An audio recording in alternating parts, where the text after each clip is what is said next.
大家晚上好，我们开始新的一次周五直播。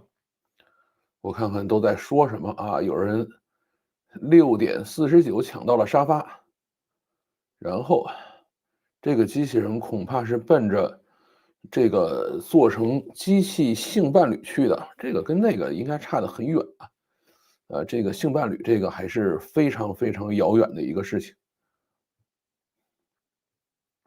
来了，欢迎跑步回来啊，老范，大家周末好，你也周末好。前排就坐好，我们开始讲今天的事情啊。在讲之前呢，先跟大家分享点这个用车体验吧。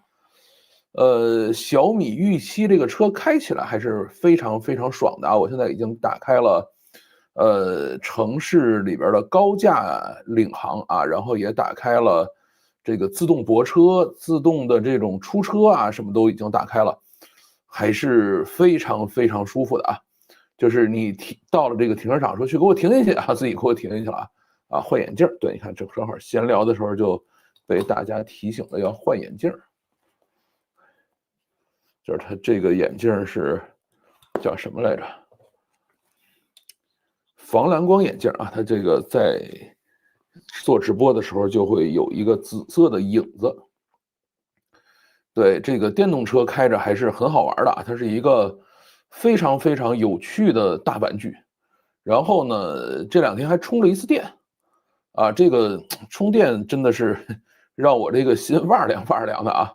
我还是用的高速充啊，应该是600伏、700伏啊，小米应该是800伏的这个平台架构嘛，所以它在一个高速充电桩上用的是600-700伏的一个电压去充电，充了100多公里吧，170公里的里程进去啊，然后呢是用了1个小时。对吧？这个是让我非常非常的，不开心的一个事情啊，因为油车嘛，你这个空了，然后加满油啊，也就是5分钟、10分钟的事儿啊，它到不了10分钟，可能5分钟也就加满了。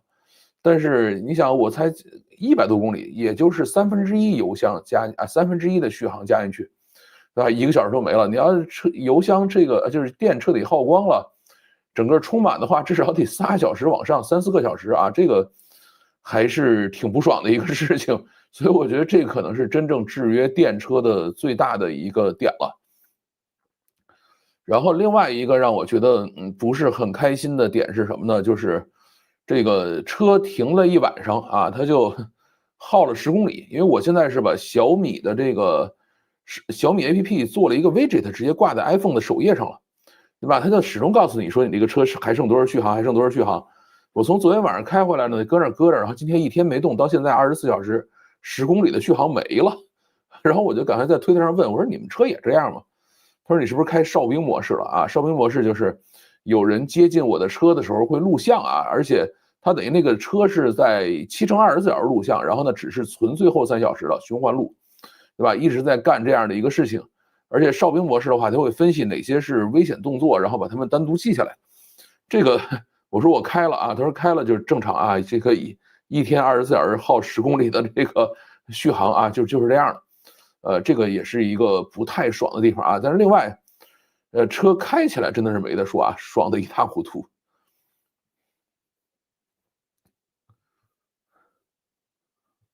然后啊，对，眼镜已经换了啊。跟以前的福特比呢，这个开的体验肯定是电车比福特强太多了。你像我那个福特探险者是 2.3T 还是 2.5T 啊？但 2.3T 我记得是。那么大个车，那么小发动机，你肯定是跟开船似的。现在这种车那就真的是随踩随有啊，这个我都不敢使劲踩它。充电的时候找个地方喝咖啡去吧。这个我现在都是小区里头有充电桩啊，这个还是很爽的。我们小区里充电是5毛多钱一度啊，所以非常非常便宜啊。这个是比较爽的一个事情。电车最好的用法就是自家车位带充电桩，然后用最小的电流充一宿。这个倒也不用，反正像我那儿就慢慢充着呗。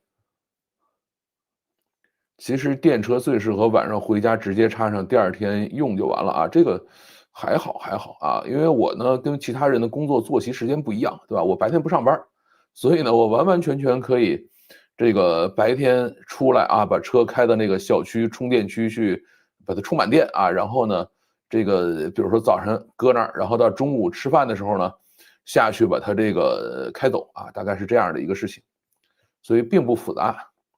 小鹏机器人只是用大模型投机出来的一个走路而已啊，这个我觉得呢，很多人就是一说中国有什么东西稍微的创新了一点或者是这个做的稍微好一点的，就跟杀了他全家似的。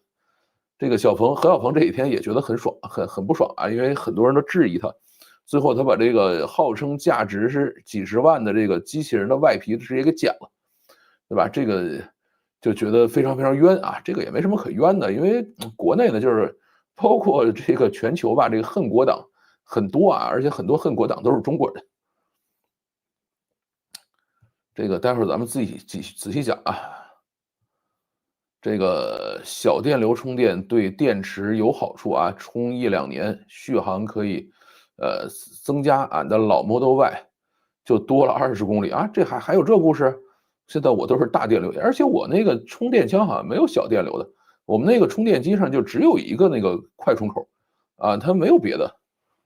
Iron 除了平衡走路，其他还是要遥控吧，这个其实就没说这次。好啊，我们看来已经凑了80来人了啊，那就准备开始讲了。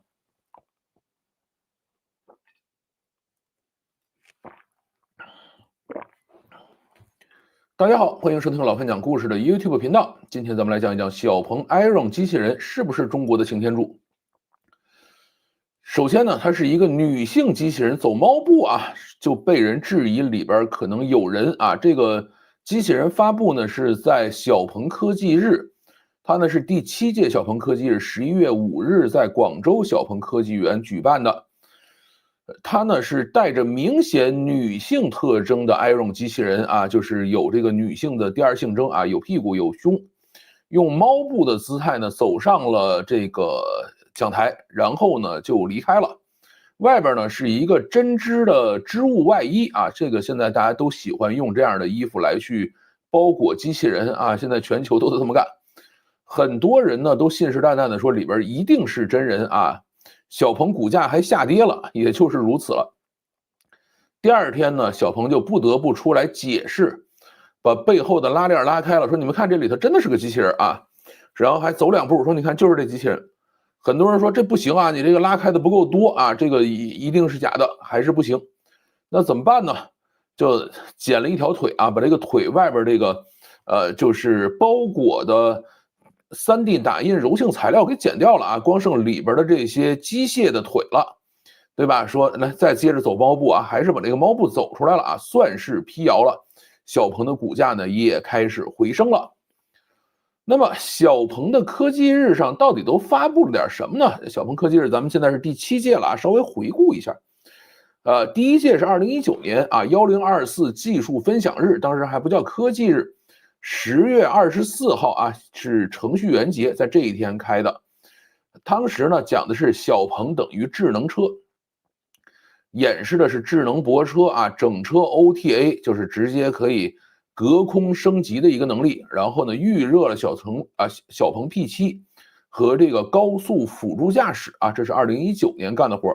到2020年的10月24号呢，啊，他们叫 X Pilot 啊，就是 X 这个副驾驶啊 3.0 版本，然后呢是 NGP 啊，像那个小米叫那个 NOA 啊，就是每个人都在自己的这个就是每个车企都是给自己起一个新名字啊，来标榜自己的智能驾驶或者叫辅助驾驶吧，他们呢叫 NGP 啊。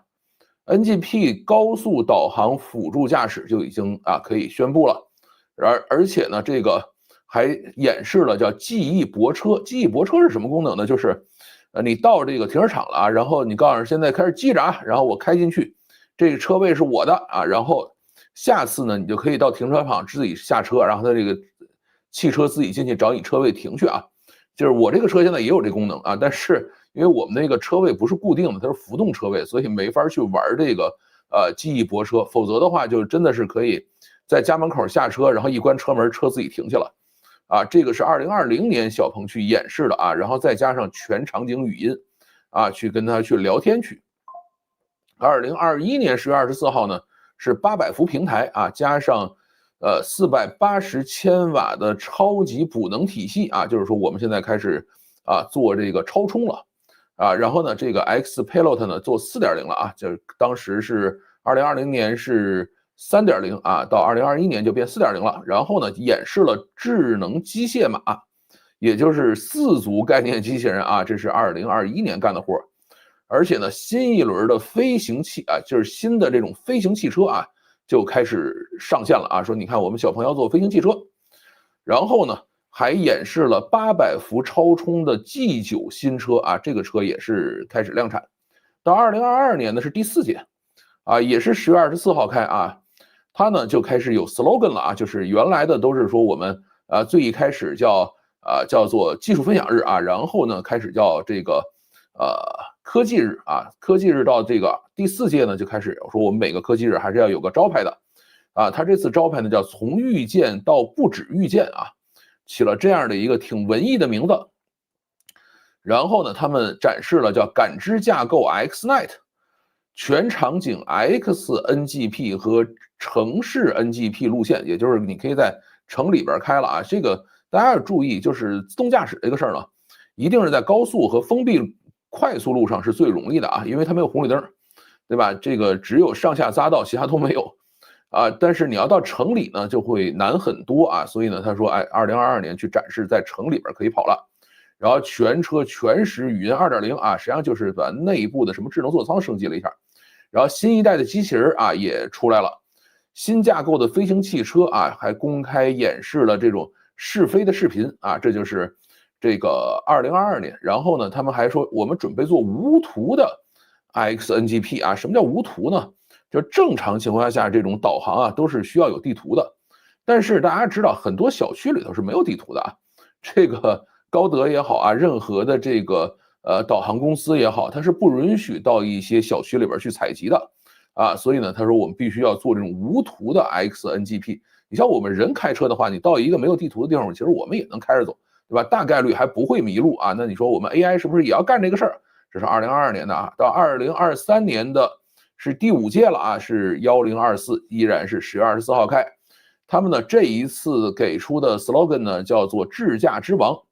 啊，那么它就是把 XNGP 全国的开通了啊，就所有城市都开通了，而且呢，把这个无图做的这个 NGP 呢，直接做到计划里边去啊，而且是 AI 代驾都已经开始上来了。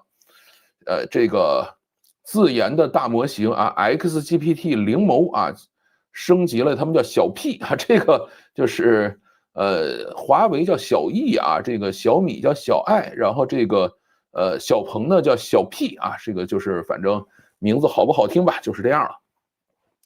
然后小鹏 X9首次完整亮相啊，智能机器人啊，分体式的陆地航母飞行汽车方案都是2023年展示的，2023年展示的。什么叫陆地航母呢？就是那个车有6个轮啊，然后呢那个车停在一个地方以后，打开后门就可以把一个应该是几个旋翼啊？应该是8个旋翼的啊，8轴16旋翼的一个飞机给你展示出来啊，然后弄完了以后，它就可以飞走。然后你到那儿呢，它还可以重新把这个飞机给你塞进去，然后接着把整个车开走啊。他们做了这么个玩意儿。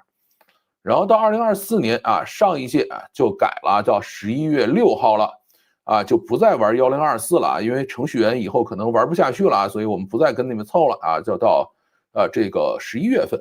然后呢，改名了啊，叫 AI 科技日啊，这个是正式叫 AI 了，已经不跟程序员去为伍了。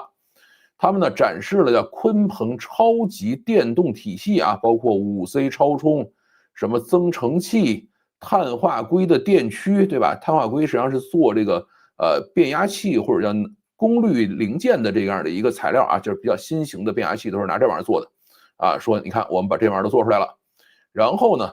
是自研了图灵 AI 芯片啊，就是别人家的都是使用的英伟达芯片啊，现在能够自研芯片的，小鹏是一个啊，然后呢，其他的就是用华为芯片的有一些。至于国内什么地平线芯片的，可能也有人在用吧，但这块我就没有特别研究了。像我的车上装的是英伟达的芯片啊，我们的是索尔芯片的。然后图灵 AI 芯片呢，它是自研的车规级芯片啊，它的车规、机器人、飞行汽车上都要用这个芯片，40个核心啊，7纳米工艺，据说呢是700到750 TOPS 的算力啊，这个其实不是很高。他们呢还做了一个叫天玑 AIOS 一个这个面向 AI 的操作系统啊，就是号称是座舱 AI 操作系统啊，把这玩意儿也做出来了。但是要用天玑这样的名字呢，我就怀疑它里头是不是用了 MTK 的芯片啊，因为那边是用天玑来去命名的。然后啊，这个陆地航母呢准备开始量产了，对吧 ？Iron 机器人啊，第一代就开始给大家展示了，当时呢是有62个自由度，上了自研的视觉大模型啊。AI 加就是 AI 汽车加飞行汽车加机器人啊，3线并进，这就是去年干的活。等到今年啊，也就是本届是第7届，它今年的这个名字呢叫涌现啊，这个用了这个 AI 大模型的这个词啊，直接起了这样的一个词叫涌现。那本次科技日都发布了点啥呢？第一个呢是 VLA 2.0的物理世界大模型啊，这个何小鹏整个的2个小时视频，我今儿早上还专门把它单独看了一遍啊，别回头拿人家这个二手家常饭给大家讲这事儿不合适啊，我把人家那个原版视频看了一遍，啊，他讲的是什么呢？就是说里头是2个团队再去按2条路走，因为 VLA 这个东西呢，实际上是端到端啊，就是 V 是 vision 啊，就是视觉 ，L 呢是 language 啊，是大语言啊 ，A 呢是 action 啊，就干活啊，是做动作。所以呢，他们说，如果是先从视觉转成大语言模型，然后再从大语言模型的这个语言再去转成动作的话，这个过程呢是很冗余的啊，而且很多事情其实你拿语言很难描述清楚啊。就是说，你给他一张画，你说你给我描述一下，把各种细节加上去，可能几千字、几万字，你不一定讲得清楚，对吧？那干脆咱们就从 V 直接到 A 啊，能不能干这个活？他们呢2个团队一直在干啊，就是有一个团队呢就是比较稳妥的这个啊，就是 V 先变成 L， 然后再变成 A 的这个团队呢，一直是稳定有输出的啊。但是另外一个团队呢，大概到今年的几月份啊，就突然告诉你说行了啊，我们做出来了，对吧 ？VL 就是直接一步就出 A 了啊，就是我们直接从 V 到 A 端到端了就搞定了啊。实际上为什么在那个时候它突然就做出来了呢？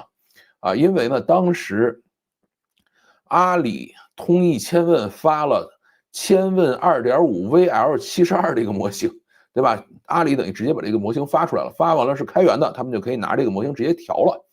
啊，那么这是他去做的一个事情啊，他据说呢是应用了网上开源的一款72B 模型，拿这个玩意儿去调整的啊，他自己没说我用的阿里的，但其实大家心里都明白啊，应该72B 能够做 VL 的模型就是阿里当时是2.5啊，现在3.0的已经出来，但是3.0比较讨厌是什么呢？是千问3VL， 它好像只有30B、32B 和这个叫做230几 B 啊，它没有72B 的这个型号啊，所以这对于它未来的架构可能又是一个新的挑战了吧。那么上了这个 VLA 2.0的这个物理大模型以后呢，有什么好处呢？就是可以很顺滑的处理各种复杂的路况，对吧？这个即使没有地图也能够顺滑的处理啊，这个确实是大模型能够带来的能力吧。据说明年呢，它就准备在 Ultra 的车型上去推送了啊，就是所有这个小鹏的车叫 Ultra 的上面都是3颗图灵芯片啊，然后其他的几个款什么 Pro 啊什么这样的，一般是2颗啊 Orin 啊，就是以前用的这个英伟达的芯片。那么它呢也把这个模型呢开放出来给合作伙伴用啊，谁在用呢？大众啊，大众因为是它的一个股东啊，大众投资了小鹏啊，所以大众准备在全世界的车型上去使用它这个 VLA 2.0的这种物理大模型啊，然后也准备去使用它的图灵芯片。现在呢，小鹏说我这东西算开源了啊，但是呢，它就是向合作伙伴开源，并不是像千问似的直接把这东西塞到了这个GitHub 上啊。这个开源有很多种。底层啊，刚才我们讲了，应该是千问 2.5 VL 72B， 官方的说法是云端一套 72B 级别的这个基础模型上进行的继续开发啊。因为呢，这个阿里其实也是小鹏的股东啊，而是很大的一个股东，所以你使用阿里的模型这事儿呢，本身也不丢人了。而且何小鹏自己讲的是什么呢？就是在阿里云上啊，用3万块这个算力卡，每5天做一次迭代啊，这就是每5天拿这个数据灌进去，然后让它跑一圈出来，然后我们再接着往前走，啊，这个也是烧了很多很多的钱啊，最后终于做出来了啊，还是不错的。这是今年发布的第一个产品啊，就是 VLA 2.0物理世界大模型。然后第二个发布的东西是什么呢？是 Robotaxi 啊，他要做这个 Robotaxi 了，马斯克要做，咱也要做嘛。啊，他准备在2026年推出3款 L4级别的 Robotaxi 啊，这个 L4就是等于完全不要方向盘的那种玩意儿了。啊，它是纯视觉加图灵芯片加 VLA 2.0的这种方案，对吧？他还专门讲了说这个很多的打车啊，就是你就要求说我在这种禁停的地方你给我停一下，对吧？你在这个不让这个掉头的地方给我掉个头啊，经常会有这样的要求，对吧？那这个时候呢 ，VLA 就可以很好的来处理这些问题啊，而不会像这个很刻板的这些自动驾驶模型一样啊，就是这儿不行那儿不行的啊，就相对来说会灵活很多啊，甚至有一些要去开进小区、开进地库这种没有地图的地方的 VLA 都可以很好的去应对。然后呢，嘲笑了那些做后装的 Robotaxi 车厂啊，是什么叫做后装？就是在汽车领域里头呢，有一个叫前装，有一个叫后装。这个前装呢，就是在汽车出厂之前把这东西都装好；后装呢，就是汽车啊成品车已经出厂了以后，你再进去改装。现在大部分的这些Robotaxi 公司啊，都是后装厂，包括谷歌，对吧？都是后装厂，就是它没有自己的车厂，也没有自己的车型，都是要把别人的那个生产好的车拿回来改。现在能够做前装的呢，也就是特斯拉的这个叫 Cybercab 和这个小鹏自己要去出的车啊，所以他嘲笑了一下其他人啊，说你们这些后装的就别费劲了啊，你根本搞不定这事儿，你造车的时候没考虑这件事儿，你怎么可能把这个 Robotaxi 做好呢？这是不可能的，对吧？这是这个叫做第2项东西啊 ，Robotaxi。然后第3项东西呢，叫下一代的 Iron 啊，就是前面其实展示过一次 Iron 了，这个呢是下一代的 Iron， 也就是今天我们讲这个长得像女人的这个 Iron 啊，它呢是说我们这个机器人啊最拟人啊，长得跟人最像，还分男女啊，它做的有男有女，里边呢是3颗图灵芯片，据说呢有2250到3000 TOPS 的这种算力。预计呢是2026年的年底量产啊，然后这个机器人咱们后边细讲。第4个发布呢是2套飞行体系啊，这个它不是做飞行汽车嘛，大的那个呢是叫做多人轻转飞行器 A868啊，实际上就是一个很大的这种多旋翼的飞行器，这个东西呢。应该是可以坐6个人吧，就是现在应该在研究，说我们也不用惦记说在路上起飞，在什么地儿起飞也别惦记这事儿了，咱就老老实实上机场起飞去啊，或者楼顶上你有这个停机坪的地方去起飞去，咱就当直升机使了，对吧？来去做这个正规的这个飞行器就完事儿了啊，他做了这么个东西。另外呢，就是陆地航母啊，陆地航母呢现在计划明年啊拿来这个量产了。陆地航母现在据说是收到了上万套的订单，而每一个订单的押金都是几万块的那种啊，因为这东西挺贵的，150万到200万人民币一套，就是连车带后边那个飞行器啊在一起，大概是150到200。但是这个价格呢，其实看跟谁比啊，这个跟国外的产品比起来还是便宜的。然后啊，何小鹏就嘲笑了其他这种做陆地飞行器的这些公司。说你看我们这儿已经有几万个订单了啊，然后但是其他的可能撑死了也就是几百个啊，200个的都算多的，对吧？然后他讲的200个订单的这是谁呢？大家还记得做 Figure AI 那哥们儿，就是 Figure 机器人那哥们儿，原来也是做这个陆地飞行器的啊。他呢就是拿了200架的订单啊，然后多少钱呢？10亿美金啊，实际上就是一台飞行器500万美金啊，这个而且到现在为止也没法交货。啊，海外呢最便宜的这种陆地飞行器大概也要130万美金一架，啊，贵一些的可能要600-700万美金一架。国内呢确实要便宜一些，你比如像亿航啊，他们也做这个东西， 33到35万美金啊，也就是200几十万人民币的一架的样子啊，也比他这个要贵一些。然后明年啊，就是2026年，小鹏准备让他所有的高管都坐着他们家的陆地飞行器上天去转一转，包括他自己啊，都要上去转一转啊。然后还讲了个笑话啊，这是什么呢？说二战的时候啊，一开始这个降落伞很不安全啊，经常这个跳出来以后打不开啊。那最后怎么办呢？就是说，哎，你们所有的这个做降落伞公司的老板啊，自己都上去跳一次啊，然后这个降落伞就安全了啊，就没有在其他的这种打不开的这种事情了。所以他们准备效仿这个事情啊，所有的老板都要上去做一做。他们呢应该是8B16旋翼吧，大概是这样。哎，不对，好像我怎么觉得是4B8旋翼啊？这个不重要了啊，反正就是这样的一个东西。它呢可以号称呢就是对称的2个 B，4个旋翼呢停掉了啊，剩下的依然可以让飞机安全平稳的降落啊，就是它是有一定冗余度的。但你要说2个挨着的 B 停了，这事儿是不行的，你必须是对称的2个 E 停了，它是可以啊安全降落的。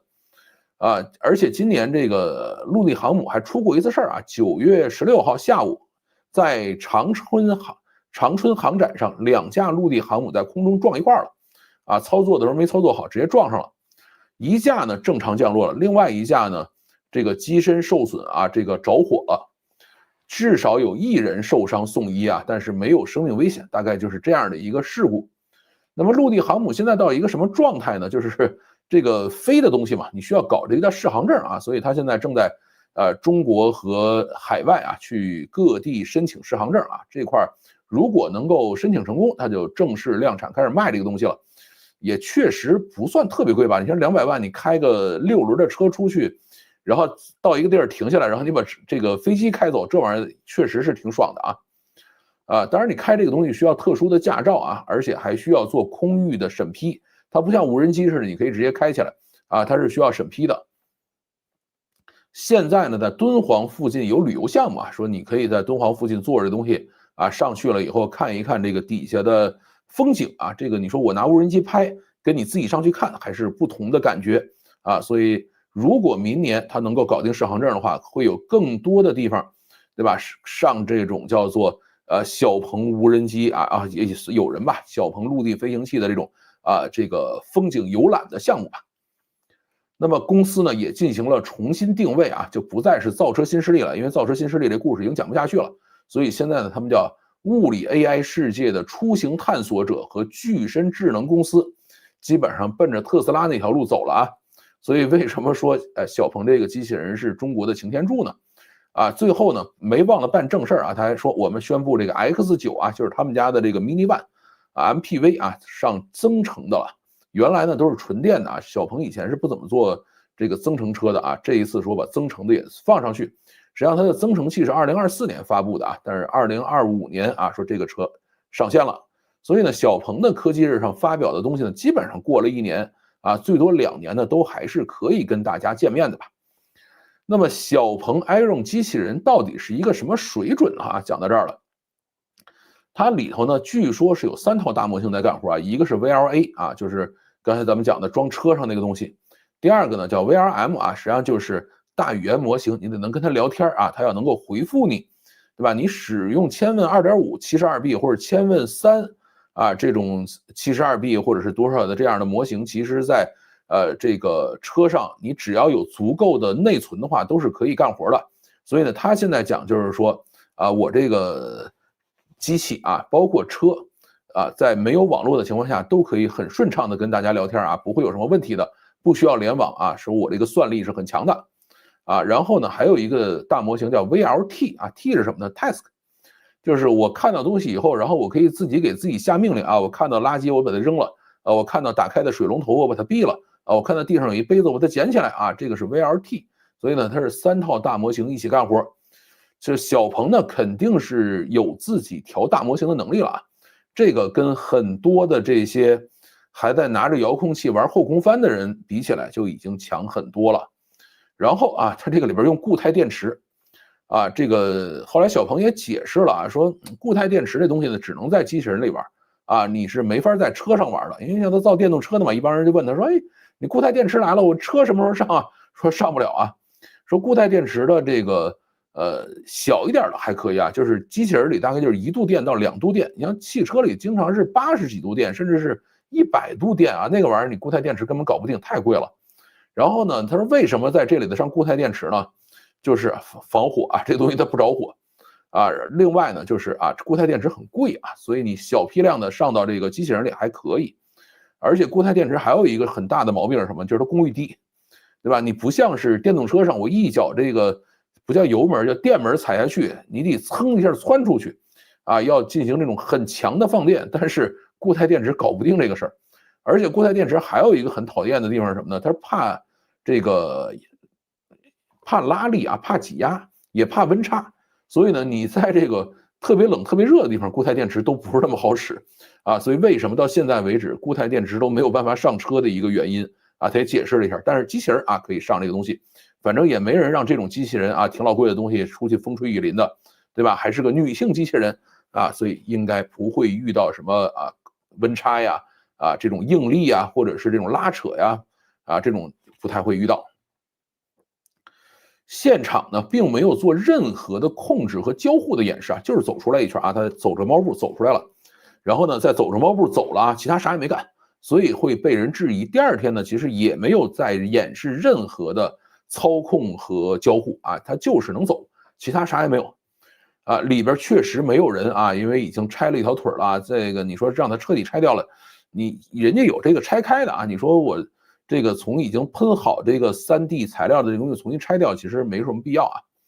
它的整个的结构呢是3D 骨架，里头有各种的驱动系统啊，然后外面呢实际上是一层这个3D 打印的柔性硅胶外壳，就这个东西呢是软的，但是呢也有一定的硬度啊。有人上去摸了这个女性机器人的屁股啊，说这个东西还是挺硬的啊，大概跟咱们那车座的差不多那感觉。对吧？就是自行车座啊，不是那个汽车座椅啊，它还是比较硬的这个东西啊。这个，但是你真的磕磕碰碰什么的也不会受到什么伤害啊，是这样的一个材质。但是呢，没有人好意思去摸胸啊，这个还是对人有一点点小挑战的。然后最外层是这个针织衫啊，这种东西应该是可以洗换的啊。现在的机器人一般都是这样的一个架构，因为你有这个柔性材料包裹以后，它里边各种线缆啊什么的，等于就都隔离起来了嘛，也受到一定的保护啊。那么为了能够走猫步呢，肯定是付出了巨大的成本啊。这个不是什么机器人都能走猫步的。你让这个马斯克的这个擎天柱出来走个猫步，他走不了，对吧？你让这个 Figure03出来走个猫步，他也走不了。包括前2天咱们讲这个 One X 的这个 Neo， 你说你能不能走猫步，他也走不了。为什么呀？原因很简单啊，就这些机器人的躯干是整块的。对吧？你看特斯拉的擎天柱，它整个的躯干是一整个的这个硬的，对吧？你要想走猫步需要什么？你需要有腰，需要有屁股，对吧？需要有肩膀，需要有脖子，你才能走出猫步来呢，否则你走不了的，对吧？这个人是有脊椎的啊，你可以扭来扭去的，所以小鹏的 Iron 机器人是有腰的，它这个机器人上半截啊，就是躯干的上半截呢是硬的啊，里头包括什么算力系统啊、电池啊什么的这个地方。然后呢，这个从这个地方到这个，就基本上人的肋骨吧，往下的到髋关节这个地方呢，中间是有一堆的关节啊，有一堆的这个自由度的这种机器啊，或者说叫舵机吧，是可以让它进行扭动的，对吧？你只有这样的东西，你才可以什么送胯摆腰什么这种动作你能做得出来。你如果没有这样的动作，你走个猫步你试试啊，会很难看，或者直接会摔在那儿啊，这是不可能的。所以啊，它这个 Iron 是有腰的，然后呢，它的腿上跟这个手臂上呢，实际上都是液压组件啊，不是这个电机关节，所以它的力量会比较足。因为你要控制这么重的一个东西，它70多公斤，对吧？1.7米几，70多公斤，所以很重的这个机器人啊，你要是控制这样的一个设备啊，稳健的走出去，还是有很大难度的。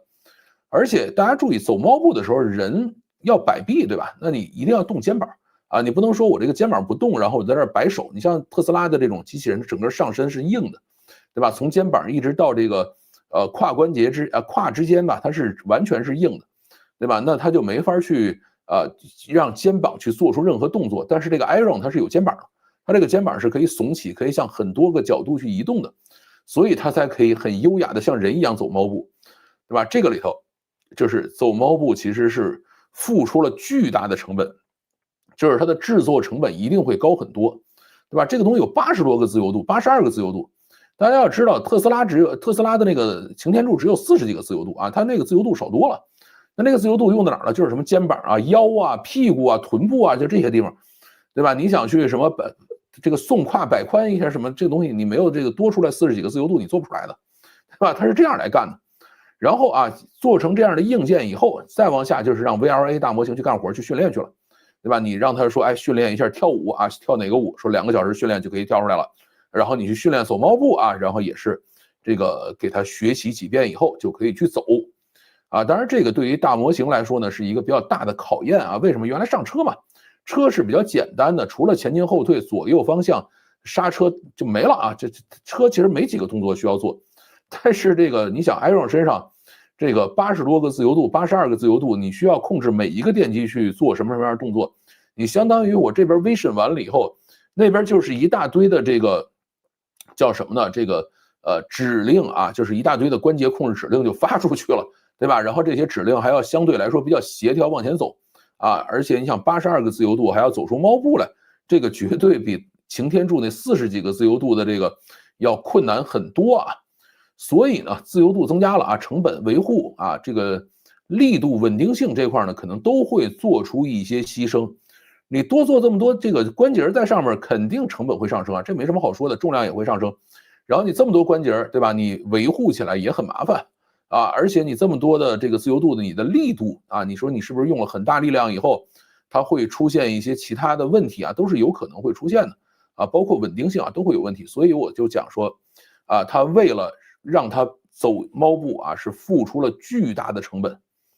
那么这个东西到底能干嘛使呢？工厂其实没有任何意义这个小鹏呢也讲了，说这个灵巧手就是它这个22自由度的灵巧手，这个东西呢。成本是产业工人几年的薪水，而且还很容易坏这个寿命也不是很长，因为它的灵巧手用的是什么呢？是用的这个叫做谐波减缩器就是它每一个手指关节上都是一个小电机这个电机大概是1元钱硬币的60%那么大，对吧？然后呢，它等于是每一个手指关节都是这样的一个小电机。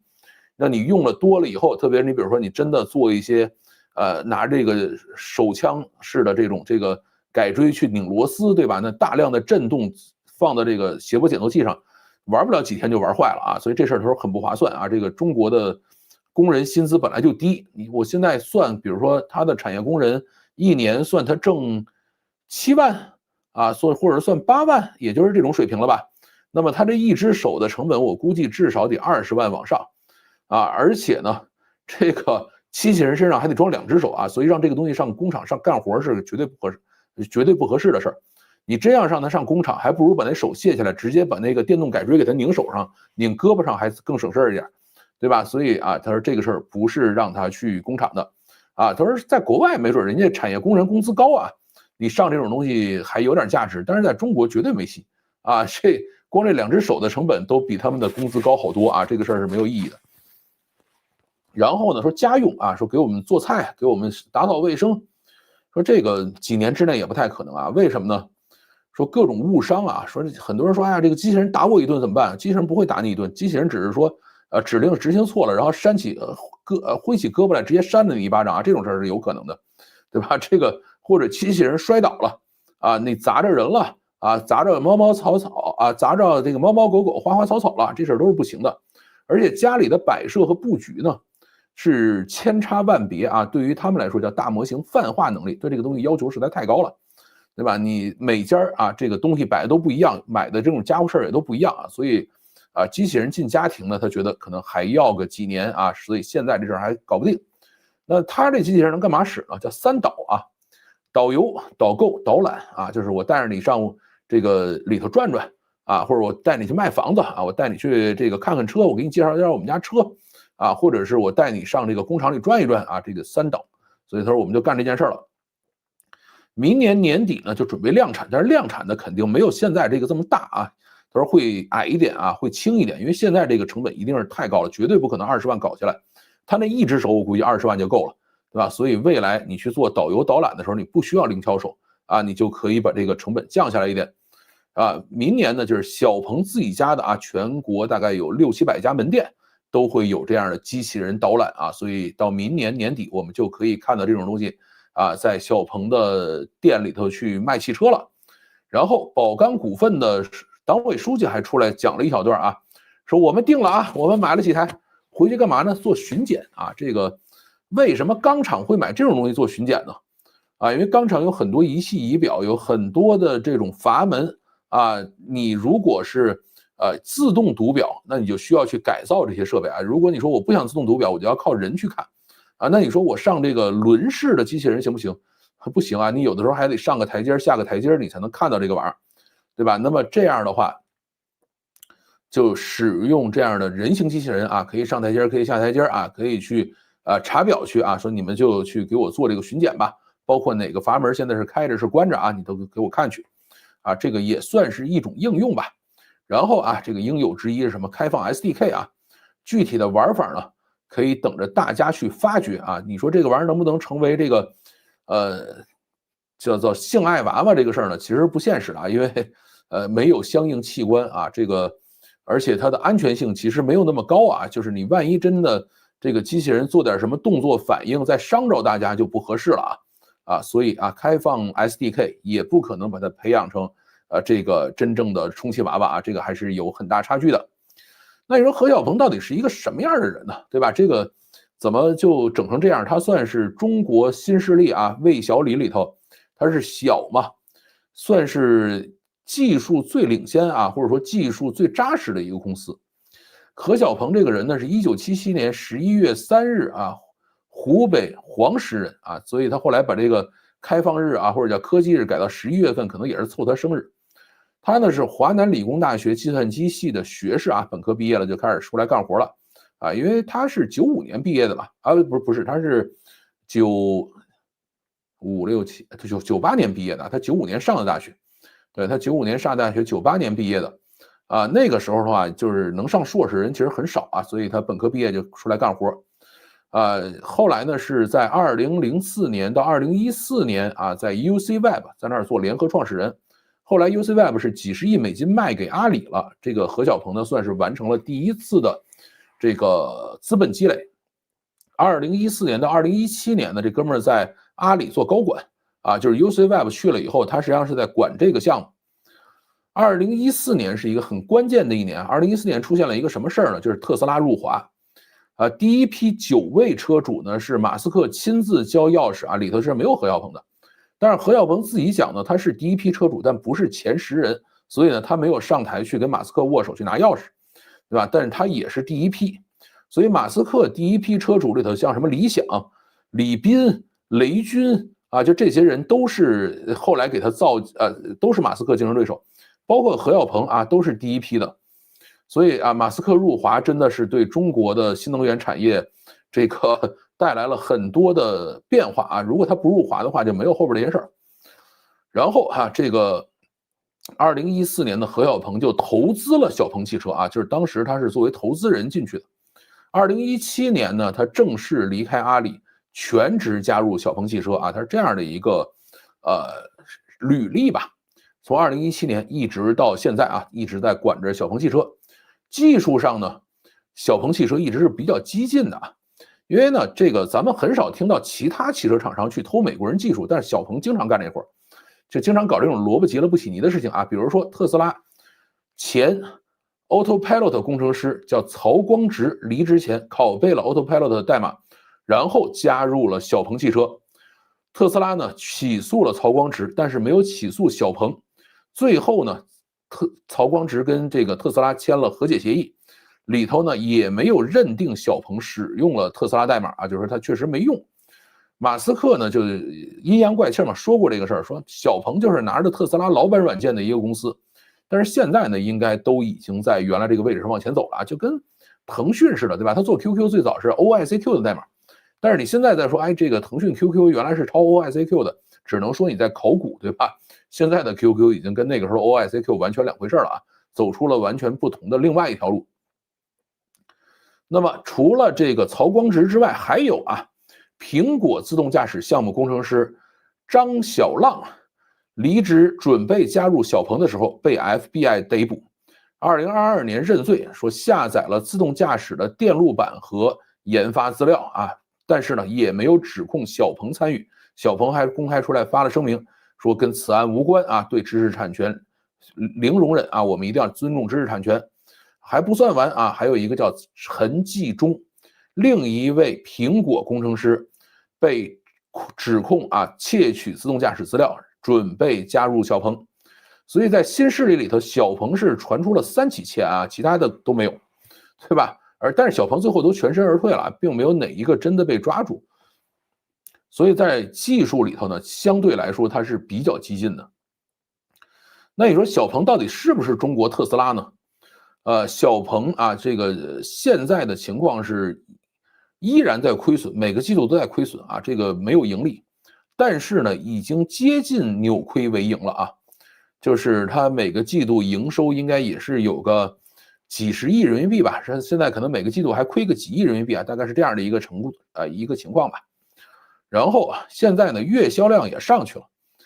年初呢，每个月大概能卖3万辆车这个在中国其实很难，但是这么多车型卖3万辆。然后呢，现在经过逐步的增长呢，现在一个月能卖4万辆车，已经妥妥的这个站到了第一排现在真正卖车卖的最猛的是华为、小米现在还有一个叫01，还有一个叫领跑吧。然后呢是这个小鹏咱们在比较靠前。理想原来也是很能卖但是最近好像稍微差那么一点点吧。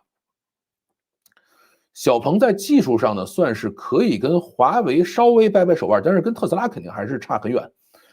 它是国内做这个自动驾驶里头唯一的一个全产业链，就是从芯片到大模型到智驾到整车，它全干的一个。华为呢自己号称是不做整车的然后像很多其他的公司呢，可能芯片不是自己的，比如说像小米，对吧？大模型号称是自己的，但是我也没看出来它到底怎么好使芯片用的是英伟达的，对吧？这个车是自己整车但是其他的华为是自己有芯片有软件其他的就没有整车，所以每家都不太一样。小鹏是唯一的一个从头到干到尾的。然后呢，除了这个车之外呢，他还干机器人和飞行汽车，准备呢还准备加入 Robotaxi 2026年他的 Robotaxi 准备在广州上市，因为小鹏就在广州嘛，整个公司在广州所以这个本地领导还是要支持一下的。那么我是从来没考虑过买小鹏的车子原因也很简单，这个车实在是有点不太好看，对吧？其实你看小鹏也好，他这个名字叫小 P 也好，这个何小鹏自己是一个技术出身的人，技术出身的人有一个什么特点呢？就是对于起名字，对于好看，对于这个就是那种不太重要的这种外表的东西呢，他不太重视，对吧？像我这种人又是颜控所以我一定要找一个好看的车，所以我从来没有考虑过去买小鹏家的车这个包括它后来的很多的这个产品呢，都是满满的一股这个工程师的味道。那很多人说，你说特斯拉这个也是工程师当家，马斯克你说还有比他更直男的工程师没有？但是你们要知道，这个特斯拉最早的车型不是那个 Roadster，是这个 Model S， 就真正卖开了这个车型是谁设计的？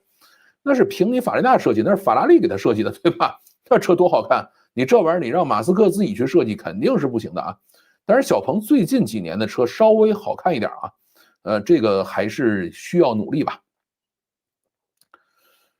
小鹏呢有一堆很牛的股东第一个比较牛的股东叫战略股东是谁呢？就是小米小米是在它很早期就进去投资了，所以小鹏的很多技术，小米也是可以拿回来去学习一下的第二个，它有一个很重要的战略股东是谁？滴滴滴滴为什么会成为小鹏的股东呢？滴滴原来是有一个部门或者有一个子公司嘛，专门做 Robotaxi 的，把车都快设计出来了，玩不下去了，因为大家知道滴滴被退市了以后呢，这个资金链也很紧张，然后也被这个国家入驻检查了很久嘛，玩不下去了，然后这个项目要解散，然后小鹏说那我买吧，我喜欢这个项目把它都给我。但是小鹏又没钱那怎么办呢？拿什么买呢？换股票吧你把这部门给我，然后呢我把这个股票给你滴滴就这么成为了小鹏的股东。然后还有一个很重要的股东呢，就是阿里啊。刚才我们讲了，他使用了阿里的大模型，使用了阿里的云去做这个大模型的这个后续的训练。然后呢，他的 Robotaxi 也得找人合作啊，跟谁合作？那必然是跟高德合作嘛。那以后我们就可以在高德地图里边去使用 Robotaxi 打小鹏的无人驾驶出租车了啊。这是阿里也是股东啊。还有一个很重要的股东是谁？是大众汽车啊。大众呢准备用他们家的芯片和大模型啊，因为大众自己也是把这个很长时间积累下来的这个软件团队直接开掉了，说你们实在太不行了啊，干掉，咱们还是使中国人的吧啊。这个2026年啊，我们有望看到搭载小鹏芯片和小鹏 VLA 2.0大模型的大众汽车满街跑啊。这个也是一个值得期待的事情。实际上，对于这些车厂来说啊，只要能够盈利了，后面那些天马行空的什么飞行汽车、机器人啊，就都有机会啊。就像特斯拉一样，特斯拉其实是16年才盈利的，对吧？小鹏，你想，它从2014年开始创建啊，到现在呢，应该是11年，估计今年应该是有机会能够实现盈利啊。就算今年盈利不了，明年应该也能盈利。11、12年啊，能够盈利一个汽车厂，其实还是非常非常难的。现在小鹏的整车毛利率比特斯拉还高。现在这个国内包括小米啊，这个整车毛利率都是很高的那么盈利了以后的话，他们就会不断的产生现金流啊，支撑后边这些有趣的故事继续往前走。咱们再说回人性机器人赛道吧。为什么是女性啊？就是我太太看完了以后说，为什么一定要做个女性呢？对吧？万一这个女性机器人走到这个阴暗角落里头，被人这个非礼了怎么办呢？对吧？这会不会引起很多的非议啊？这个事儿其实很简单，就是做人形机器人的公司很多啊，而且也很乱，必须有差异才能被看到、被讨论、被记住现在他希望别人去投资他的股票，希望别人去给他钱他有时候股市搞不定，他还出去借钱，对吧？那你就一定要成为话题的中心和热点。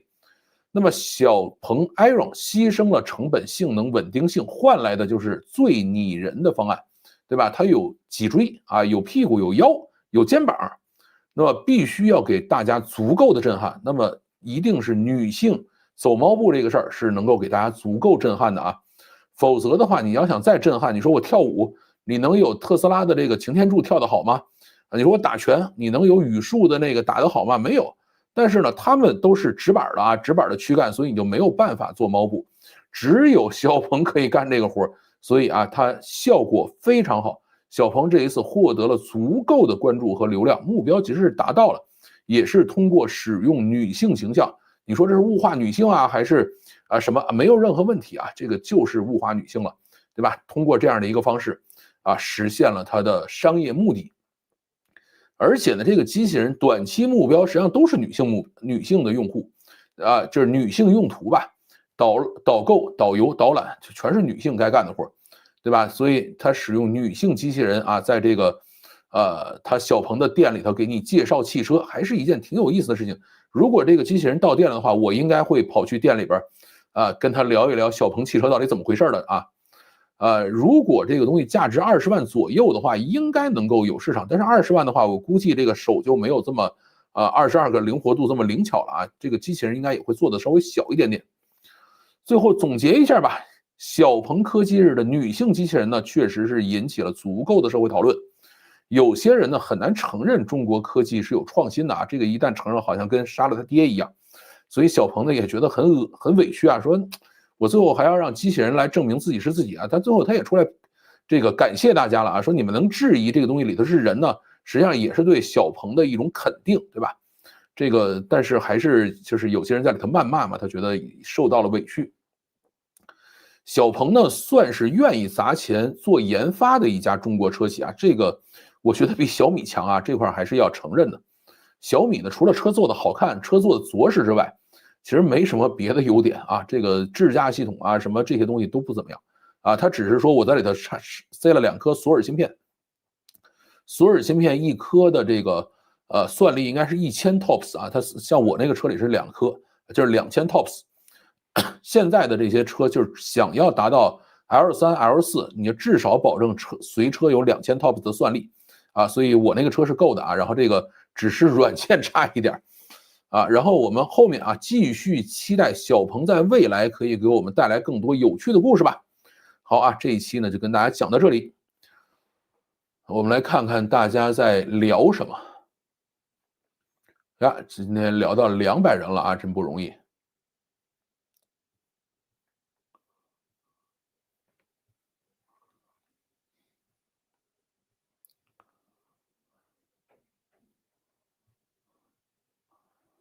7000瓦，对，7000瓦啊，来了点赞，欢迎。不怪何小鹏要刨夫取粉啊，这个要怪就怪之前经费骗的太多了，哎，这个跟骗经费没关系啊。就第一个在里头塞人的人实际上是特斯拉，就是马斯克展示擎天柱1的时候，就是找了个人穿了个衣服在上跳，所以呢，这个有人把头带坏了，这没办法。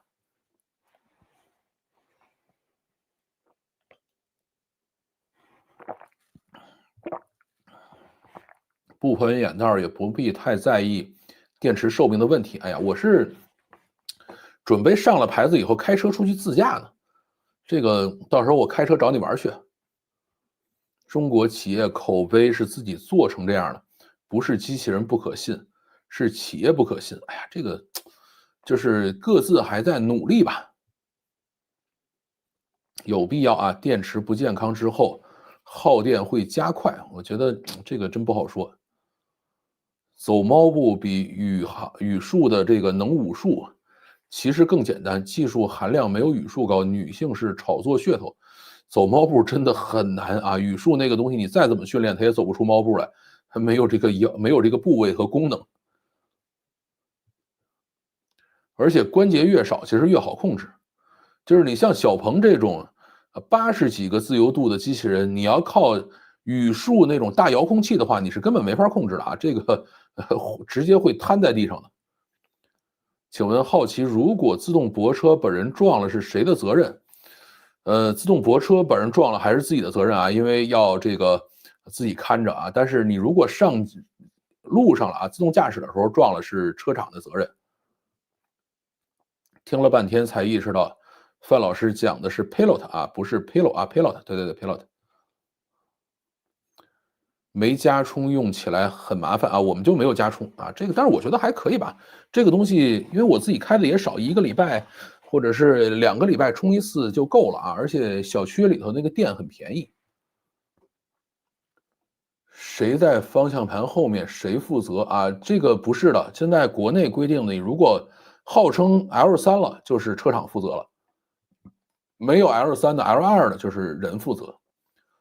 道理是这样，没错。其实本质上，汽车电池和手机电池没有什么区别。我的意思是，老范不开出京，且有稳定长期充电点的情况下，500续航和300续航还是有很大差异的啊。我还是希望它能有500续航。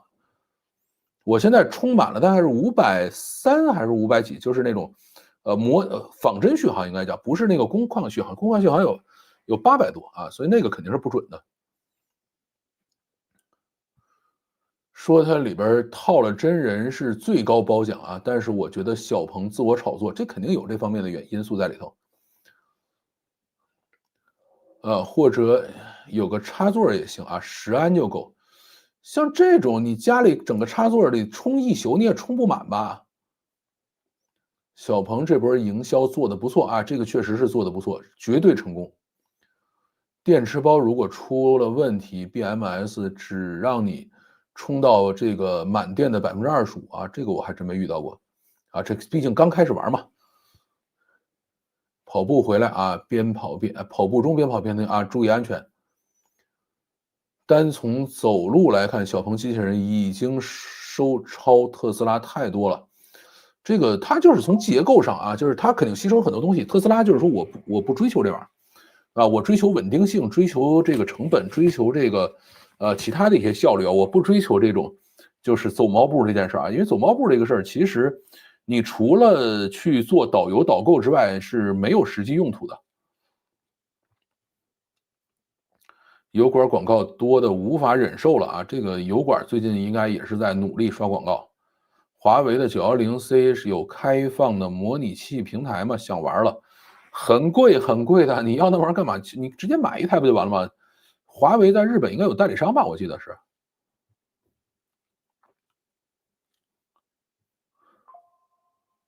Unblock Origin 开起来，这是什么？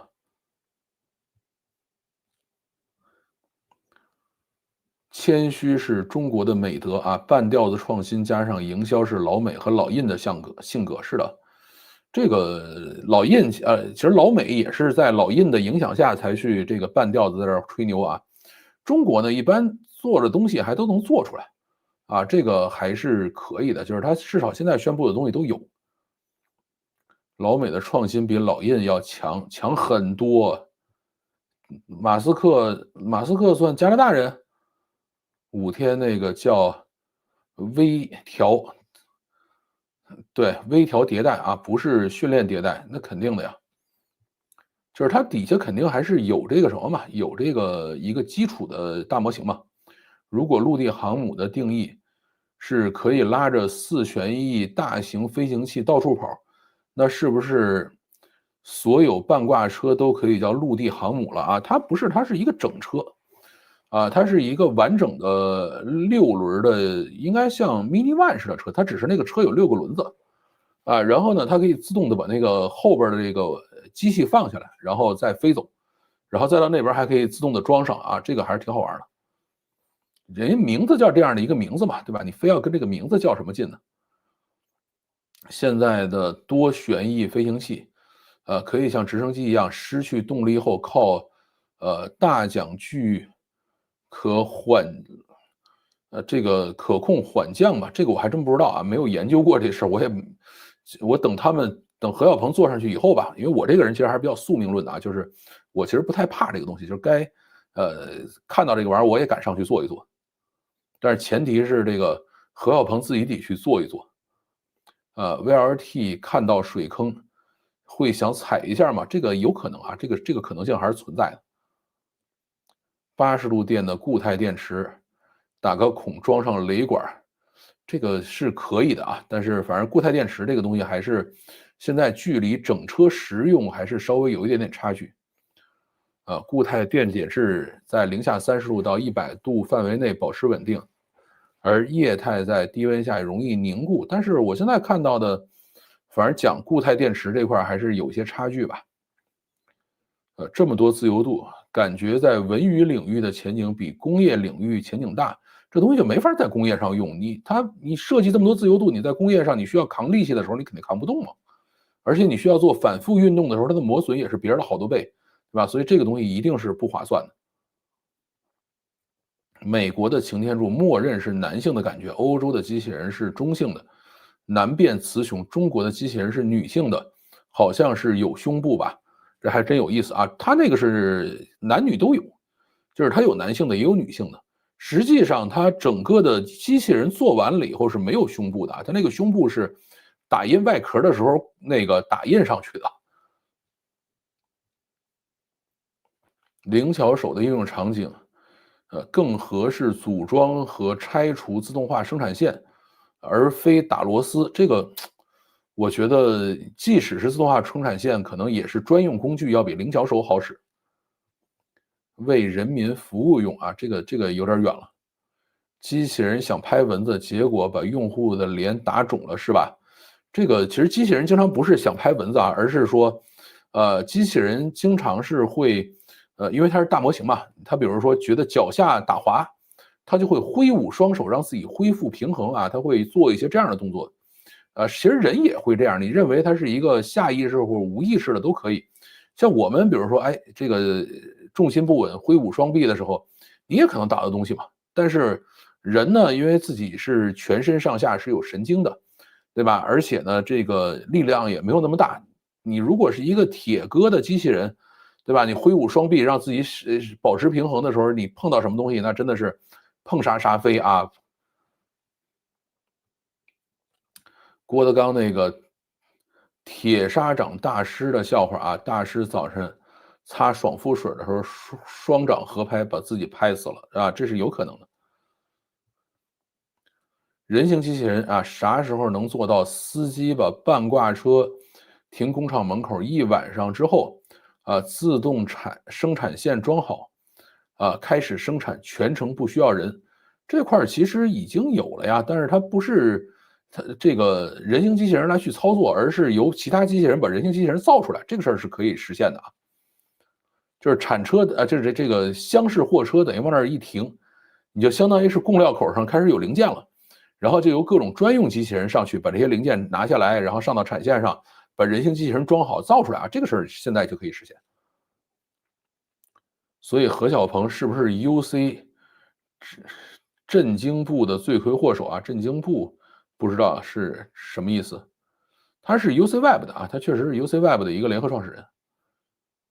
马斯克啊，世界太无聊，太无聊啊，给自己造点竞争对手啊，这个绝对是。就是现在中国新能源汽车的这些竞争对手，基本上都是马斯克一手扶起来的。小鹏机器人啊，虽然没法床上躺，啊，但是能能整合3次元的 MMD 也挺不错。MMD 是什么意思？这个东西上漫展肯定没有任何问题啊，这个走秀上漫展，因为呢，你对于这些展商来说，他唯一需要的就是这个话题啊，需要这个关注。你上个机器人上漫展或者走个秀什么的话，关注就来了嘛。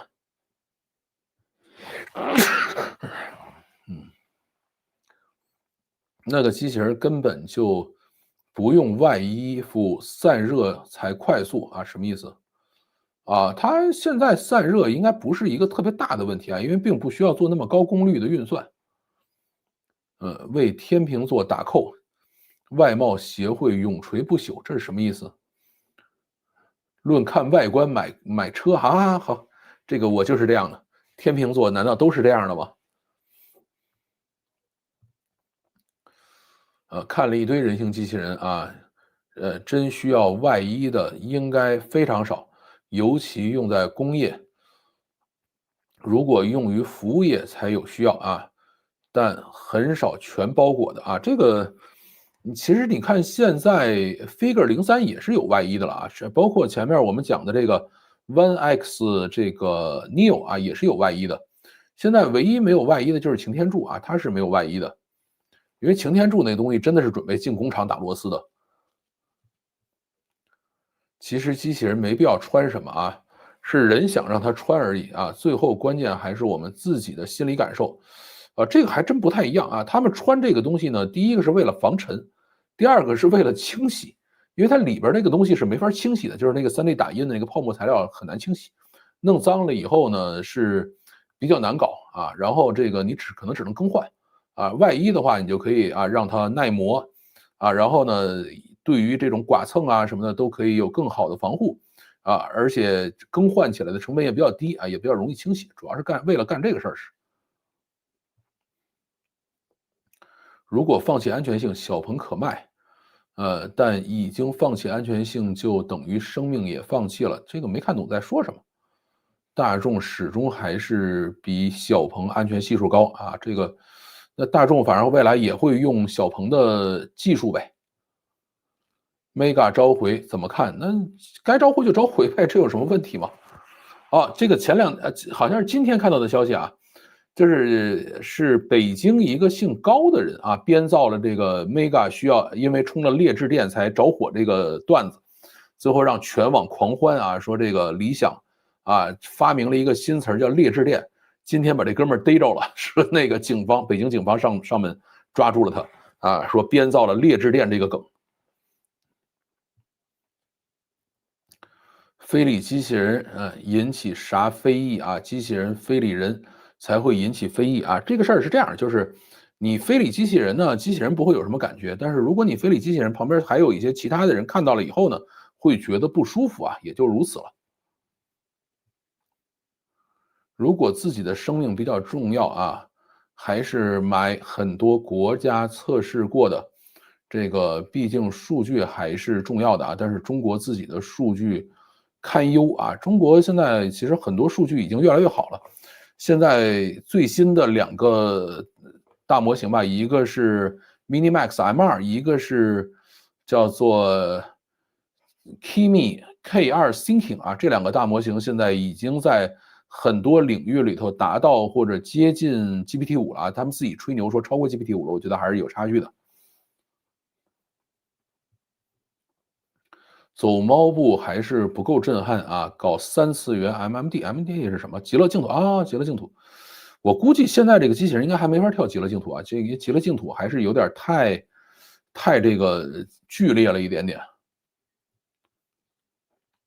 我自己是做自动化设备的啊，只要可替代人工的啊，都是好设计，好吧？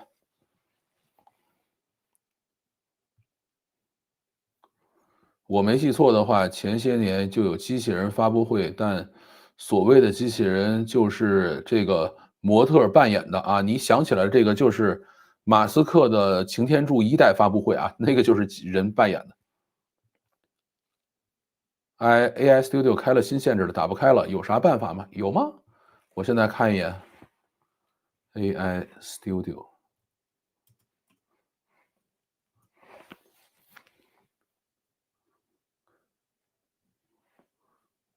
开了呀，没问题呀，我现在是现场开的呀，一点问题没有。我觉得你自己去检查一下你的 DNS 污染吧。跪久了而已，对，很多跪久了的人就没法承认说我们也能够稍微做出点好东西来啊。就是我觉得咱们能够心平气和的说，哎，这事儿做的还不错啊，那事儿做的很烂啊，这就已经算很大进步了。小鹏缩减产品线之前啊，也没有能力搞这些，是这样的。他后来还是整了一个长城的人进来嘛，一个大姐，整个给他管理这个生产的部分，才开始慢慢的盈利，而且把这个车的这个价格降下来啊，才能卖得掉。陆地巡航啊，就是这个坎线之后出来的啊，它其实吃掉了广东丰田日产的产线，啊，作为广东唯一的新能源品牌，广汽对小鹏的支持还是很大的。哎，广汽不是有 iAM 吗？广汽自己还是有品牌的呀。小鹏能够重回核心圈啊，就是上面支持啊。一开始他吸纳了很多广汽的中层，结果被架空了。最后还是广汽高层支持他回去，实在是当初亏得太惨了啊！好吧，我觉得小鹏最后不是那个叫高什么英，就是从长城挖了一个人，小鹏这个走猫步，我也以为里边有人啊，这个其实真的是对他最大的肯定了。魏小李市值最高是小鹏，哎，这我还没看另外2家，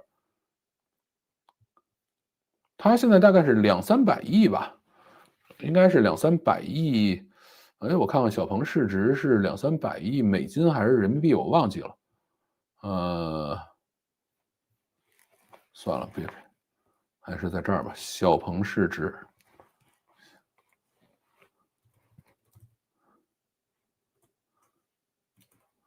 小鹏市值多少？对，让 GPT-5马上给我查一嘴去。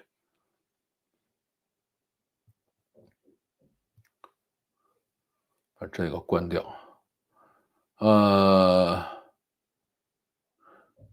小鹏市值是210到225亿美金啊，1500亿人民币以上，确实还是很值钱的。走猫步形态还是很拟人的啊，确实是，但是为了拟人呢，还是付出了很大代价。你等到小米卖的时候啊，可以做一期你以前福特的全寿命成本对比啊，这个是可以的，但是那可能得，至少得7-8年吧。我基本上开一个车的是开7-8年啊，我的福特是17年买的，25年卖的，应该也是8年了啊。所以你一定要耐心啊，一定要这8年不能走啊，一定要天天听哦。现在的机器人都是工业验证机啊，包上外衣，而且包装成一个女机器人，技术难，觉得无比怪异。小鹏这样做，想要传达什么信息给大众呢？他想要的就是关注和目光啊，他达到了。你如果这样的话，那就说，哎，你是不是这个思想龌龊啊？没有人思想不龌龊的，我也思想龌龊，你也思想龌龊就完了。陆地航母是整车啊，也是充电站，主要是充电站啊。哦，对，它里头可能是有巨大的电池，可以给那飞机充电。做成人形态，感觉瞄准的就是 to C 市场。它这个人形态呢，肯定还是要去跟人打交道的，这个没有什么办法。双非大学4年是不是没有什么意思？不上学跟着互联网自学有竞争力？我觉得还是好好上个学吧。有一种说法啊，就是人形机器人大规模应用就是伪命题啊，这个还有低空经济，我觉得怎么说呢？呃，人还是要乐观一点啊。如果你说这也是伪命题，那也是伪命题的话，大家都这么想，咱们现在还停留在可能15几几年之前的这个状态啊，这个GDP 或者说整个生产力，这个一两千年不变啊，是在那样的一个状态下。你现在看任何一个未来科技都可以说是伪命题啊，这事儿没有什么意义。自由度就是噱头啊，不能用以前的符号人工智能的思维来理解现在的自由度控制啊。用吴恩达提到的模拟学习范式，直接端到端就训练好了。这个好多个自由度不是什么技术创新大力出奇迹而已，但是你也得拿 VLA 模型去训练啊，对吧？这个玩意儿不是拿个遥控器可以搞定的，对吧？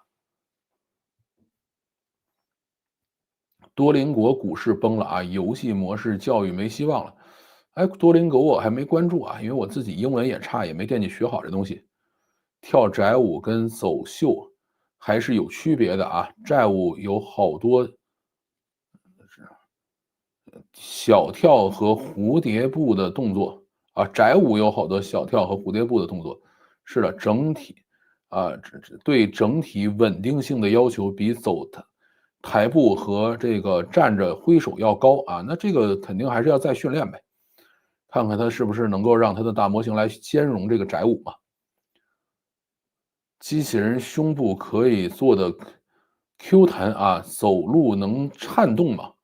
这个我觉得应该是可以吧。老范和马斯克有意见是咋的？这哪能有意见？咱们也给他录了这么多期视频了。这个问题应该是问塔主老师，好吧？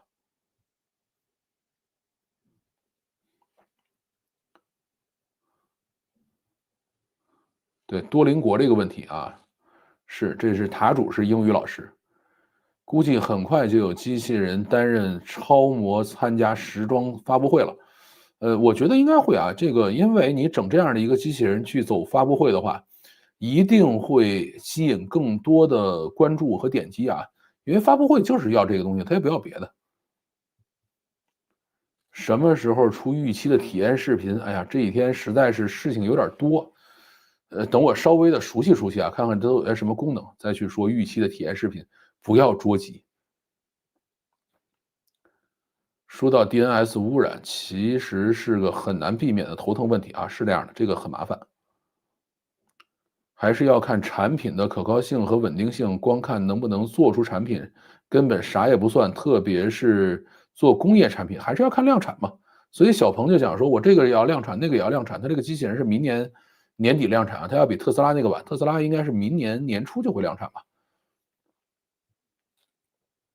IM 不行啊，做不起中高端市场，这个都是滴滴标配，滴滴也挺好的啊，这个滴滴标配不是什么坏事儿。小鹏现在的设计也很激进啊，有些赛博朋克风，对它的 X9就有点赛博朋克风啊，硬朗的未来风。之前小鹏非常的平庸，对，平庸，而且没有风格，没有格调。我一定关注你，电车开8年，太有想法了。我看你啥时候卖小米啊？那行吧，我就一定要看着啊。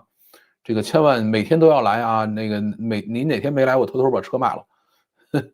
全新的 P7就很有辨识度啊，希望它能做出点啊，无论技术上还是设计上的新东西吧。是这样的啊，冰箱彩电大沙发确实是比较无聊了啊，我也是觉得冰箱彩电大沙发比较无聊。电车不是油车啊，你电车用8年，感觉各种小异响底盘松动，电车不用8年啊，油车是8年了以后会有一些小毛病，电车看吧，这个事儿走着走着看。机器人时装发布会已经有了啊，但是我忘了哪一场啊，这我还真没注意，因为我本身对于时装发布这个事儿就没有那么大的兴趣。裙子会动，比胸部灵活，这什么意思啊？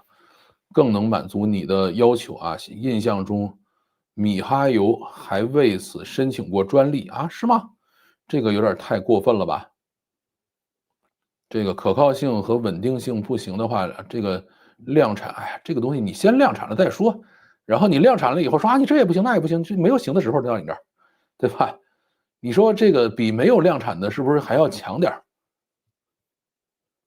保险7000多啊，我买的是那个比较便宜的保险啊，我是那个车是289700，然后呢500的上牌费啊，因为我还是请人帮我去代上牌，然后呢是7000多的7800的保险，然后再买了一个1200的无忧包啊，所以我现在车上面的那个 WiFi 是车上的流量是无限的，所以我现在只要上车就赶快拿手机去连 WiFi。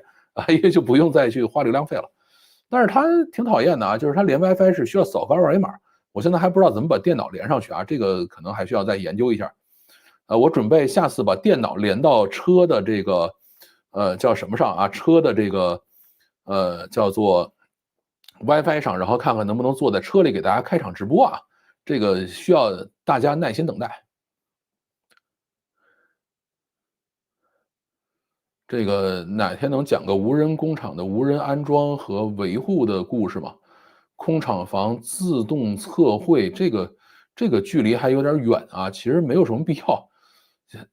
这个无人工厂，你只要它整个安装好了以后，能够不需要人的维护啊，尽可能长的时间去自动化运转就够了，对吧？剩下的你还是上人更便宜一些。得了肠胃炎没办法出门啊，请了病假休息啊，好好休息休息，挺好的。啥时候开预期啊？进行 City Walk？我想啊，但是就是我坐在这儿更新节目吧，日更节目我就出不了门啊。我也想开着车四处玩去，但是至少得等下礼拜吧，因为我车现在还是临牌啊，我得把这个车牌子上，我才可以开着车四处出去玩去。油车大概4到6万公里开始出状况，德系基本上4万啊，日系6到8万。像我那个车是开到了8万多公里，快9万公里，就上一个车啊也没什么毛病啊，挺皮实的。下周五能不能坐在车上直播啊？我可以试试啊，但是这个我现在还没搞明白电脑怎么能够连到车的 WiFi 上，就是你跟车说我现在想连 WiFi，它就给你展示个二维码，我还没仔细去研究这事儿。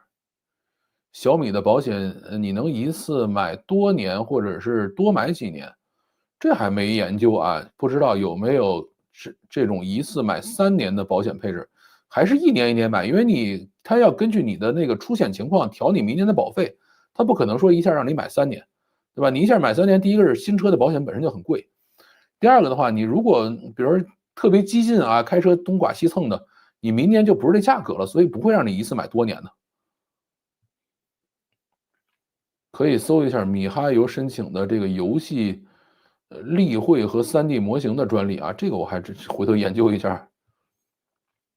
那挺好啊，网不好的开车找信号，网不好就开车找信号，是这样的。嗯，预期的 HUD 是不是一种全新体验啊？这个是啊，那个还是很爽的，就是它那个天际屏啊，非常非常爽。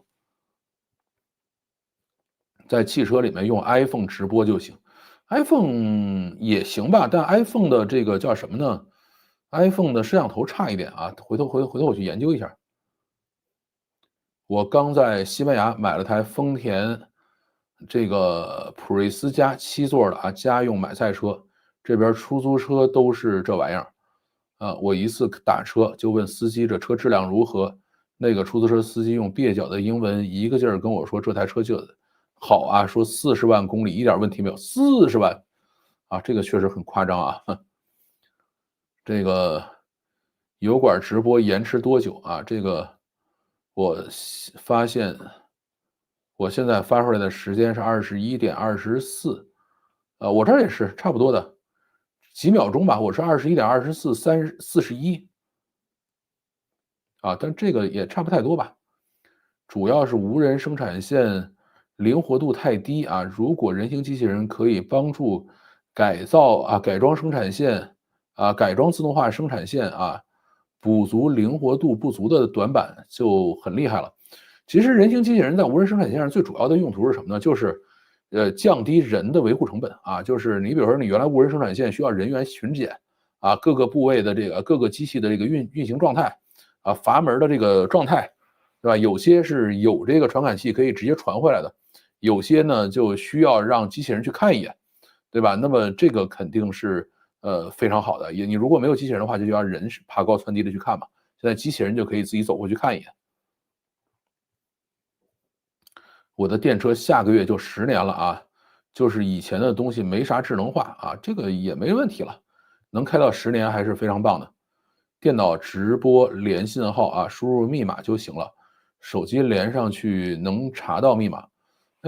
回头我研究一下回头我研究一下。欧洲普遍车小这个倒是真的。我在欧洲就租了个特别小的车，那时候。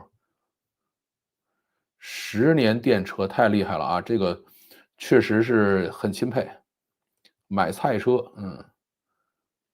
啥时候机器人能量产前的打样手板才是真厉害？能做量产前的打样手板这个其实没必要了，你能让人做的事情就让人做呗，对吧？就跟何小鹏讲的似的，你最后得衡量一下成本，人做的成本更低。我感觉蛮神奇别人爱开电车就电车，爱开油车就油车，怎么别人开电车像是挖他家坟似的这些人其实就是这个自己好事没什么别的，看不得别人开心。没错手机连上之后能看到密码，这个我准备去试试。西班牙这边遍地丰田再就是法国车很多，纯电的就是特斯拉比亚迪偶尔能看到，比亚迪居然还有，没想到巡检到了问题也得修如果机器人不能修，还得派人上去爬上爬下。机器人我觉得你上去简单的掰个扳手，拨个开关还是可以搞定的，或者稍微的拧几个螺丝应该还行大修我估计还是得上人。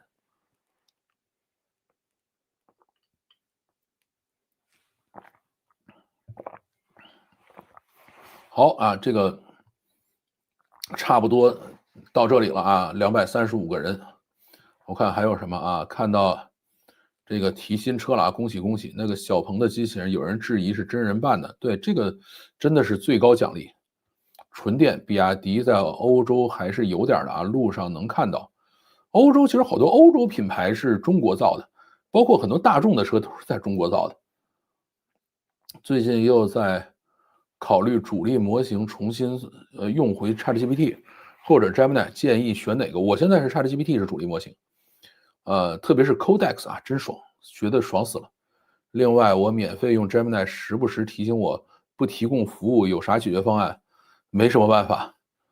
我 Gemini， 我现在有些在用 Gemini 有些Codex，有些是 GPT。然后呢，我还有几个模型用的是，就 Agent 里头用到的吧，是那个豆包 1.6豆包 1.6还是很爽的。人的成本并不低，加拿大我觉得就比较适合上机器人了，中国还是上人吧王凤英王凤英对，是叫这个名字，就是在小鹏里头后来替小鹏管理这些汽车界老油条的人他叫王凤英。欧洲领克的油车或者是混动也能看到领克也是中国造的，是吉利造的。领克感觉车设计的不错，是的。领克、极客其实设计都很好，极客其实比领克好看。市值200多亿美金是的。ChatGPT Dot Mode，你怎么看感觉会带来不少收入，其实跟收入也没那么太大关系吧，要看了，因为它也不对这个成人模式单独收费，如果成人模式单独收费的话，它会带来收入的。巴塞罗那这边啊，有温州老板在建厂，要在欧洲开卖纯电啊，挺好的。好像意大利还有一个公司是专门卖各种纯电车啊，就是拿中国的车抠了标直接干。Tiny 和老范一起听啊，手机、电脑都没闲着，要不要连个线啊？这个我不知道他在聊什么。老范的油车卖出去了啊，卖出去了啊。这个等我上完牌再跟大家讲残值剩多少的事儿啊。然后这个再预告一下这几天的活动吧。然后呢，这2天，我准备去录一期太空算力中心啊，因为这个我今天已经找到这个谁了，找到土拨鼠了，对吧？太空的事儿一定要问他，因为最近呢有一个叫 Star Cloud 的公司啊，把这个60-70公斤的 H100算力已经发到天上去了，用马斯克的火箭给发上去了。对吧？他们是拿了黄仁勋的赞助，然后呢，这个谷歌呢也准备在明年用马斯克的火箭把他们家的 TPU 发到太空上去啊。所以我跟土拨鼠可能这2天会做一期这个节目，然后2礼拜没录会员节目了啊，我准备跟大家分享一下我怎么用 AI Agent 啊，不是 AI Agent，就是叫做什么呢？用这个叫做Atlas 的。Atlas 的 Agent 模式啊，做一些很复杂的这种，叫做就稍微复杂一些的应用吧，啊，这样的话就是很多文科生你们就可以上手去，N8N 干点活啊，或者是去做一些相对复杂一点的这个事情了啊。为什么要拖到现在才做呢？因为我前面把我的那个 Agent 模式的次数给耗光了，所以必须要耗到这个礼拜才能开始做这个节目。但是这种节目呢，做起来会很慢啊。如果我没有录完节目，又把它那个次数耗光了的话，就可能还要再等一等了啊。这个就比较痛苦。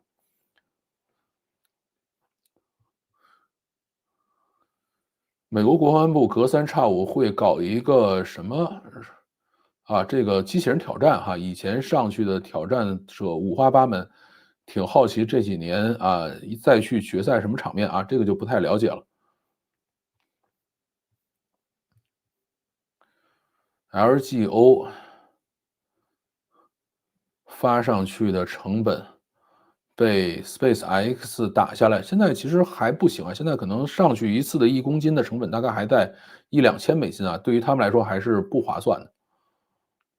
这个维持轨道的成本依旧不低啊，不过 GPU 本来3-5年就是这个天翻地覆啊，老硬件掉下来，在大气层中烧掉就，哎，这就不研究这个事儿了。咱们等这个土拨鼠好好准备准备啊，我们俩去录一期这样的节目。好啊，差不多就是这样。然后我在犹豫礼拜6、礼拜天是不是出去看场电影啊？因为我想去看这个，现在有一个叫什么来着？就是这个杀劫之地吧，叫铁血战士杀劫之地啊。这个是我比较喜欢看的类型，我太太应该是不会看这种电影的。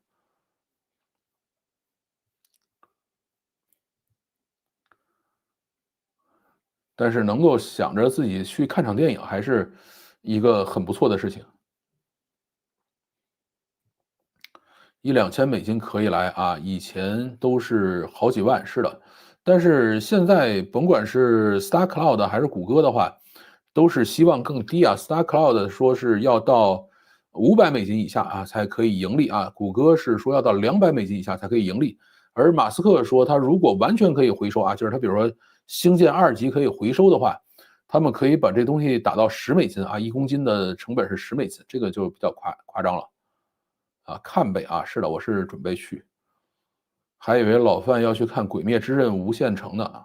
《鬼灭之刃》是前面的动画没看过，所以我就不太去看这种电影了啊。我一直想把《鬼灭之刃》的这个动画好好看一看，但是抖音害人啊，我现在还是刷抖音有点上瘾啊，这块要稍微纠正一下。好啊，那么差不多就是这样，感谢大家收听，再见。我看还有一个是什么，大家还在讲，好像主旋律之后，现在国产电影票房啊，这就不知道了。10美金啊，是真成机票钱了啊，机票$10你也没有啊，1公斤$10啊，像我这样的还得挺多钱的啊，就不跟大家泄露体重了啊。GPU 现在限于工艺精度很难再提高了，可以的呀。Robin 不是还要再提高吗？鬼灭之刃不需要知道剧情啊，就很好看哦，是吗？回头去试试。好啊，那么今天就到这里，感谢大家收听，大家周末愉快，再见。